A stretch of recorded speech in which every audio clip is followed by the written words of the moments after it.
2009 ஈழத்தில் நடந்த இறுதிப் போரில் 1.5 லட்சம் தமிழர்களை கொன்று குவித்த திமுக காங்கிரஸ் கூட்டுக் கொலையாளிகளுக்கு மணிப்பூரின் உண்மை வரலாறு இதோ.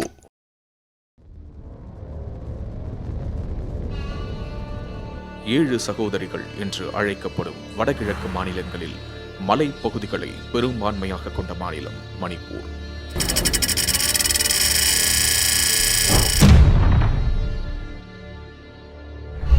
எப்போதும் பதட்டம், யுத்தம், ஆயுதம் என உள்நாட்டு தீவிரவாதத்தால் பாதிக்கப்பட்டிருந்தது மணிப்பூர். பழங்குடி சமூகங்களை ஆயுதம் தாங்கிய குழுக்களாக மாற்றி இந்த தேசத்தை பிளக்க பல அந்நிய சதிகள் இதில் பங்கு பெற்றன. இந்த ஆயுத குழுக்களை கட்டுப்படுத்தி அமைதி ஏற்படுத்தி இருக்க வேண்டிய அன்றைய காங்கிரசோ சூழலை தனக்கு சாதகமாக பயன்படுத்திக் கொண்டு மேலும் தனது பிரித்தாளும் கொள்கையினால் வடகிழக்கு மாநிலங்களுக்கு எந்த வளர்ச்சி திட்டங்களும் செல்லாமல் பார்த்து கொண்டது.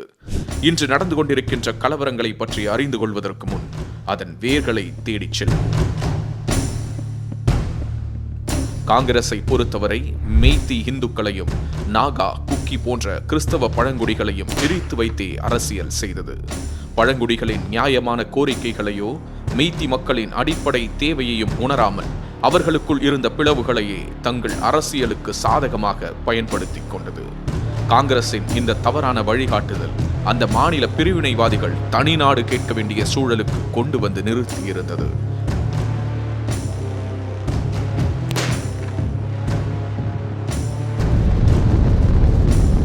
இந்நிலையில்தான் திரு நரேந்திர மோடி அவர்கள் பிரதமராக பதவியேற்ற பின்னர் காட்சிகள் மாறத் தொடங்கின.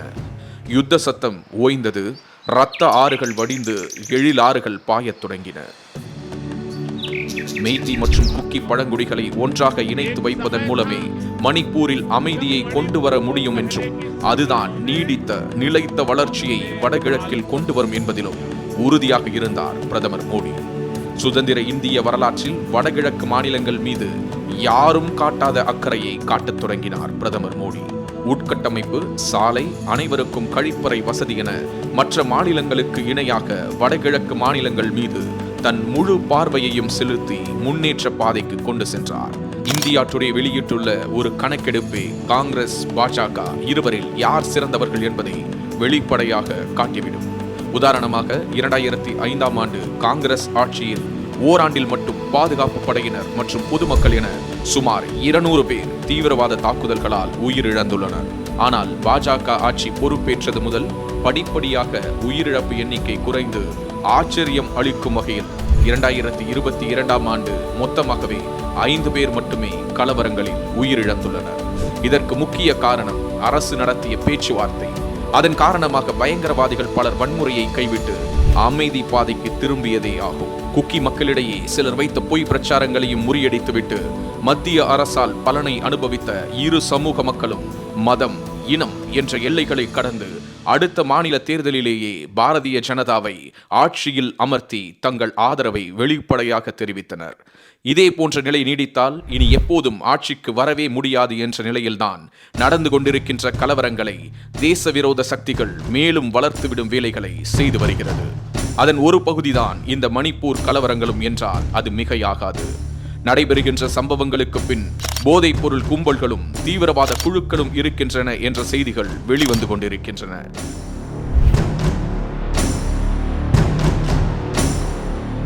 இந்த உண்மைகள் ஒருபுறம் இருக்க, அடுத்து நாம் பார்க்க இருப்பது திடீர் போராளியாக மாறிப்போன நம் முதல்வர் ஸ்டாலின் அவர்கள் பற்றியே. முதல்வருக்கு மணிப்பூர் மேல் வந்திருக்கும் திடீர் அக்கறைக்கு ஒரே காரணம் அங்கு நடப்பது பாஜக ஆட்சி என்பதால் தான் என்பது சிறு பிள்ளைக்கு கூட தெரியும். சென்ற மாதம் ராஜஸ்தான் மாநிலத்தில் தலித் பெண் ஒருவர் பாலியல் பலாத்காரம் செய்யப்பட்டு உயிரிழந்த போதோ, மேற்கு வங்கத்தில் ஒவ்வொரு தேர்தலின் போதும் பல அப்பாவிகள் கொல்லப்பட்ட போதோ, சத்தீஸ்கரில் பழங்குடி மாணவர்கள் நிர்வாண போராட்டம் நடத்திய போதோ தோழமை சுட்டல் கூட செய்யாத திரு ஸ்டாலினுக்கு மணிப்பூர் கலவரங்கள் மட்டும் கண்ணுக்கு தெரிகிறதே. எப்படி?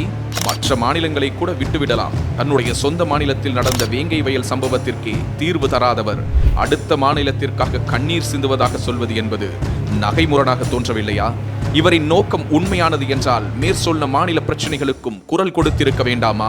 ஈழத்தில் நமது தொப்புள் கொடி உறவுகளின் உயிரை காவு வாங்கிய இந்த கூட்டத்திற்கு மணிப்பூரை பற்றி பேசவும் மனிதத்தை பற்றி பேசவும் என்ன அருகதை இருக்கிறது? பாஜக அரசை பொறுத்தவரை மக்கள் வேறு, ஆயுத குழுக்கள் வேறு. அதே சமயம் மெய்தி, குக்கி, நாகா மக்களை பாஜக அரசு சம அளவிலேயே பார்க்கிறது. வளர்ச்சி பெற்ற 7 சகோதரிகளின் பூமியான வடகிழக்கையே பாரதிய ஜனதா கட்சி விரும்புகிறது. மகாபாரத காலத்திலேயே புகழ்பெற்று விளங்கிய மணிப்பூரின் மகோன்னதத்தை மீட்கவே அது உழைக்கிறது. இந்த தேசத்தை சிதைக்க நினைப்பவர்களின் நோக்கம் விரைவில் அந்த மக்களாலேயே உடைத்து நசுக்கப்படும். இதற்கு துணை போகும் மலிவான அரசியலையும் உள்நாட்டு துரோகத்தையும் மக்களே வீழ்த்துவார்கள். மணிப்பூர் மாநில பழங்குடி மக்களின் தேவைகளை தங்களுடைய சுயலாபத்துக்கான அரசியலாக மாற்றி அதில் சில தீவிரவாத குழுக்களை ஆயுததாரிகளாக மாற்றி வைத்திருக்கும் பிரிவினைவாதிகளால் திட்டமிடப்படும் இன்னொரு பிரித்தாளும் சூழ்ச்சிக்கு இந்த மாநிலம் பலியாகும் அபாயத்தில் உள்ளது.